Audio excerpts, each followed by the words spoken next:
যাও না এবার একটু পড়াশোনার নাম হলেই খালি পড়বো না, আর হুড়োহুড়ি দাপাদাপি বাবার পিঠে উঠে দাঁড়িয়ে পড়ছে একবারে। আমি আনতে পারবো না, তোমার বই তুমি গিয়ে আনো, যাও।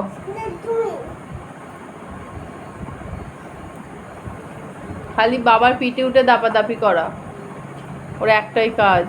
আয় দায় দায় দায় ওটা দাঁড়িয়ে করবে, দেখ এত বদমাস হয়ে দাঁড়াবি না, পড়ে যাবি মানু।